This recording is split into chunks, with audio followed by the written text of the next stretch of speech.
हाय बच्चों, मैं हरिकृष्ण महतो उत्क्रमित मध्य विद्यालय दुर्गापुर से। आज हम लोग पढ़ेंगे कक्षा 7 का गणित का जो पाठ है घातांक और घात। इसका प्रश्नावली 5.3 हम लोग इस वीडियो में देखेंगे। इसके पहले हम लोग प्रश्नावली 5.1 और 5.2 पढ़ चुके हैं। तो 5.3 में हम लोग को जानना है सबसे पहले कि संख्याओं का प्रसारित रूप कैसे ज्ञात किया जाता है और प्रसारित रूप से संख्या कैसे ज्ञात किया जाता है, और तीसरा हमको जानना है इस पार्ट में मानक रूप। तो इन चीज़ों के बारे में हम लोग विस्तार से अध्ययन करेंगे। प्रसारित शब्द का अर्थ होता है फैलाकर, फैलाना या फैलाकर लिखना, और प्रसारित रूप से संख्या ज्ञात करना मतलब होता है छोटा रूप में ज्ञात करना। सबसे पहले हम जान लेते हैं कि प्रसारित रूप में कैसे लिखा जाता है। जैसे मान लीजिए यहाँ उदाहरण के रूप में लिया गया है कि 15,934, इसको प्रसारित रूप में कैसे लिखेंगे। तो सबसे पहले देखिए बच्चों, यहाँ पर लिखा गया है कि 15,934 में सबसे पहले एक को लिखे हैं। एक के बाद कितनी संख्या है ना, 4 संख्या है, तो 4 शून्य लगाया गया है। फिर हम लोग 5 को लिखे हैं। 5 के बाद कितनी संख्या है ना, 3 संख्या है, तो हम लोग 3 शून्य लगाएं। फिर हम लोग किसको लिखे हैं ना, 9। 9 के बाद कितनी संख्या है ना, 2, तो 2 शून्य लगाए हैं। फिर 3 लिखे हैं। 3 के बाद संख्या कितनी है ना, 1, तो 1 शून्य लिखाए हैं। और 4 के बाद देखते हैं तो संख्या नहीं है, इसलिए वहाँ पर शून्य नहीं लगाया गया है। तो बच्चों यहाँ पर हम लोग देख सकते हैं कि अंकों को लिखने के बाद दाएं तरफ जितनी अंक होती है उतना शून्य लिखा जाता है। ये हो गया पहला स्टेज। पहला स्टेज में हमको लिखना है इस तरह से कि जैसे 1 लिख कर 4 को 0 दिए, 5 लिख कर 3 को 0 दिए, 9 लिख कर 2 को 0 दिए, 3 लिख कर 1 0 दिए, 4 लिख कर शून्य नहीं दिए। तो इसका मतलब है कि संख्या को देखते हुए शून्य बैठाना है। अब हम लोग लिखेंगे कि संख्या को अलग लिखेंगे गुना। अब देखेंगे शून्य जितना रहेगा 10 का पावर उतना लिखेंगे। जैसे यहाँ लिखे 1 गुना, देखिए शून्य 4 है तो 10 का पावर कितना लिखें, 4। फिर लिखें 5 गुना, शून्य कितना 3, 10 का पावर लिखें 3। फिर देखें 9 गुना, शून्य कितना है 2, तो 10 का पावर लिखें 2। फिर लिखें प्लस 3 गुना 10 का पावर कितना होगा, शून्य कितना है ना 1, तो 1 लिखा गया। अब 4 गुना 10 का पावर कुछ नहीं है, मतलब क्या लिखेंगे हम लोग, 0। तो इस तरह से हम किसी भी संख्या का जो है प्रसारित रूप लिख सकते हैं। किताब में हम लोग प्रश्नावली में और हम इसके बारे में जानकारी प्राप्त करेंगे। अब हम लोग देखते हैं कि प्रसारित रूपों से संख्या ज्ञात करना। ये जो संख्या लिखा हुआ है 7 गुना 10 का पावर 4 प्लस 3 गुना 10 का पावर 3 प्लस 8 गुना 10 का पावर 2 प्लस 3 गुना 10 का पावर 1 प्लस 2 गुना 10 का पावर 0।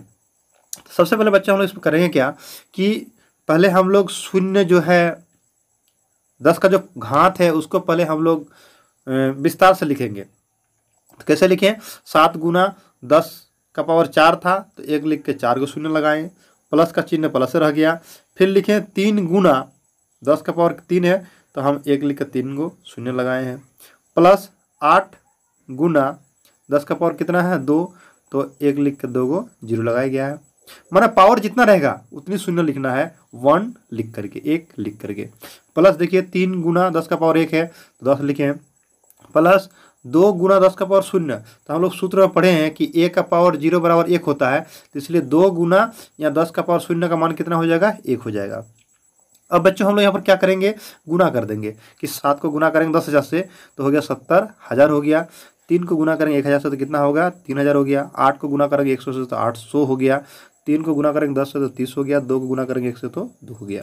अब सबको जोड़ देंगे तो हमारा क्या हो गया, प्रसारित रूप जो था उससे हम संख्या ज्ञात कर लिए। तो इस तरह से बच्चों हम लोग किसी भी संख्या का जो प्रसारित रूप होता है उससे हम लोग संख्या आसानी से ज्ञात कर सकते हैं। केवल ख्याल रखना है कि पहला स्टेज में हमको कि 10 का जो घात है उसको पहले तोड़ लेंगे, फिर संख्या से संख्या गुना कर देंगे, उसके बाद अंत में जोड़ देंगे तो हमें प्रसारित रूप से जो है संख्या ज्ञात हो जाएगा। प्रश्नावली में इस तरह का प्रश्न दिया हुआ है, इसको हम लोग आसानी से कर सकते हैं। तो चलिए बच्चों आगे देखते हैं हम लोग मानक रूप कैसे ज्ञात किया जाता है, इस पर थोड़ा हम चर्चा करते हैं। ये आपका पाठ्य पुस्तक का ही उदाहरण है, इसे आप समझ सकते हैं। जैसे 1 नंबर दिया हुआ है कि 2969, 2 नंबर दिया है 1396.7, 3 नंबर दिया हुआ है 7 98700। तो यहाँ पर हम लोग देख सकते हैं कि इन प्रश्नों को मानक रूप में कैसे व्यक्त करेंगे। तो हमें एक बात यहाँ ख्याल रखनी है कि किसी भी संख्या को मानक रूप में लिखने के लिए कि बाईं ओर से एक संख्या के बाद दशमलव होना चाहिए। ये हमको पहले ख्याल रखना होगा कि बाईं ओर से एक अंक के बाद ही दशमलव होना चाहिए, 2, 3, 4 इस सब के बाद नहीं। तो हम क्या करेंगे कि यहाँ देखिए एक नंबर में 29, 69 जो है इसमें दशमलव कहीं नहीं है। तो दशमलव हमको कितना अंक लाना होगा कि दाएं तरफ से गिन करके अगर जाते हैं तो हमको 2 के बाद जो है यानी 3 अंक के आगे हमको दशमलव बैठाना है। तो वहाँ पर हम लोग क्या कर रहे हैं कि 3 अंक के बाद दशमलव बैठा देंगे। उसके बाद जितना अंक के बाद दशमलव बैठाया गया उतना शून्य से गुना करेंगे, मतलब 1 लिखकर उतना शून्य से गुना करेंगे। जैसे यहाँ देखिए 2.969 लिखा गया है, दशमलव 3 घर आगे तरफ बढ़ाकर लिखा गया। तो यहाँ भी देखिए गुना कितना से किया गया है, 1 लिखकर 3 गो शून्य से। तो इस तरह से हम दशमलव जितना घर आगे बढ़ाएंगे 1 लिखकर उतना शून्य से हमको गुना करना है, ये हमको ख्याल रखना है। तो यहाँ देखिए एक नंबर वही किया गया है कि 0.1 के बाद हमको चाहिए बायां तरफ से, तो 3 घर आगे बढ़ाना पड़ रहा है। तो 1 लिखकर देखिए यहाँ 3 को शून्य से गुना किया गया है। अब यहाँ इसको यदि छोटे रूप में लिखेंगे, घातांक के रूप में लिखेंगे तो क्या हो जाएगा 2.969। ये तो वही है, केवल 10 का पावर कितना हो गया 3, क्योंकि 0 3 है इसलिए उसका घात भी हो कितना हो गया 3 हो गया। अब 2 नंबर में देखेंगे हम लोग तो भी इसी तरह का है, कितना है 1396.7। यहाँ पे देखिए हमको दशमलव बाएं तरफ से 1 के बाद चाहिए। तो यहाँ पे देखिए 3 घर आगे बढ़ाया जा रहा है, 0.1 के बाद है लेकिन हमको और 3 घर आगे बढ़ाना पड़ रहा है, इसीलिए यहाँ भी 1000 से गुना किया गया है। सम नियम पर काम कर रहे हैं। तो यहाँ पे देखिए 1.3967 इंटू कितना हो गया 1000। तो 1000 के बदले क्या लिखा गया 10 का पावर 3। अब 3 नंबर में हम लोग देखते हैं, 3 नंबर में क्या लिखा हुआ है कि 7987000। इसमें देखिए कि दशमलव के बाद शून्य का वैल्यू होता नहीं है, इसलिए देखिए यहाँ पर क्या लिखा गया, दशमलव के बाद दशमलव लिखने के बाद शून्य को यहाँ नहीं लिखा गया है। हमको यह समझना है कि हमको यह दशमलव कितना के बाद बैठाना है। तो देख रहे हैं यहाँ 3 संख्या है और 3 जीरो है, तो यानी 6 के बाद। तो यहाँ देखिए 7.987 इंटू देखिए 1 लिख करके यहाँ 6 शून्य लगाया गया है, यानी हमको वहाँ शून्य को भी गिन लेना है कि 6 अंक के बाद दशमलव बैठाना है यहाँ, इसलिए यहाँ गुना किया गया है कि 1 लिख के 6 को शून्य से। अब यहाँ देखिए बराबर देकर के 7.987 इंटू 10 का पावर 6। तो इस तरह से हम लोग किसी भी संख्या का जो है मानक रूप आसानी से ज्ञात कर सकते हैं। 4 नंबर भी देख सकते हैं हम लोग यहाँ पर कि 689.6। इसको देखिए हमको 0.2 घर आगे बढ़ाना है, क्योंकि हमको जानना है कि यहाँ पर 6 यानी 1 अंक बाएं तरफ से 1 अंक के बाद ही दशमलव होना चाहिए। तो दशमलव बैठाने का जो नियम है वो है दाएं तरफ से, तो दाएं तरफ से हम 2 घर आगे जाना पड़ रहा है। तो यहाँ देखिए 100 से गुना किया गया है। तो इस तरह से हम लोग क्या लिखा गया 6.896 इंटू 10 का पावर 2। तो इस तरह से बच्चों हम लोग जो है कि मानक रूप किसी भी संख्या का ज्ञात कर सकते हैं। तो मानक रूप ज्ञात करने का जो विधि है इसको हमको विस्तार पूर्वक जानने की ज़रूरत है। इसको हमने काफ़ी हद तक समझा और जाना। अब आगे हम लोग देखते हैं प्रश्नावली को। अब देखिए प्रश्नावली क्या कह रहा है 5.3। पहला प्रश्न कह रहा निम्नलिखित संख्याओं को प्रसारित रूप में लिखिए। हमने अभी सबसे पहले प्रसारित रूप को देखा, जिसका 1 नंबर प्रश्न भी हम लोग बना करके इस वीडियो में देखे कि 15,934 इसको हम लोग बनाया। तो उसी नियम से आपको ये भी बनाना है।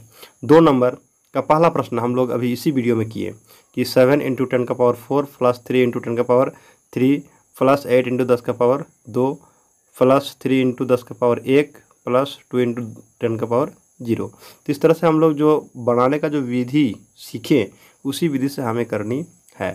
तो बच्चों 1 और 2 आसानी से कर सकते हैं। 3 नंबर भी हम लोगों ने अभी देखा कि किसी संख्या का मानक रूप कैसे निकाला जाता है, उस हिसाब से हम इस 3 नंबर प्रश्नों को भी कर सकते हैं।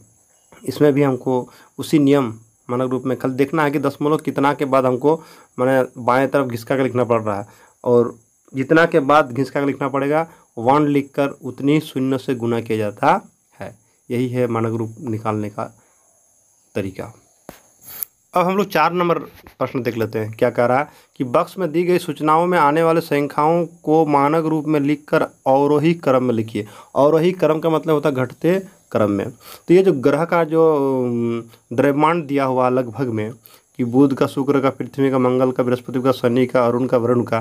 तो सबका पहले हम लोग मानक रूप निकाल लेंगे। जिस जिस विधि से हम लोग मानक रूप निकालते हैं उस विधि से हम लोग निकाल लेंगे। मानक रूप निकाल लेने के बाद उसको घटते क्रम में, यानी सबसे पहले लिखेंगे बड़ी, जो बड़ी अंक होगी उसको पहले लिखेंगे, फिर उस तरह करके घटते घटते लिख कर चलेंगे। इस तरह से सबसे पहले मानक रूप ज्ञात करने के बाद ही हम उसको आरोही क्रम यानी घटते क्रम में लिखेंगे। 5 नंबर प्रश्न कह रहा है कि बक्स में दी गई सूचनाओं में आने वाले संख्याओं को मानक रूप में लिखकर आरोही क्रम में लिखिए। आरोही क्रम में हो गया बढ़ते क्रम। तो यहाँ पर जो देखिए लिखा हुआ कि कालाहारी दक्षिण अफ्रीका, इसका क्षेत्रफल दिया हुआ है, तो इसको पहले हम लोग मानक रूप में लिखेंगे।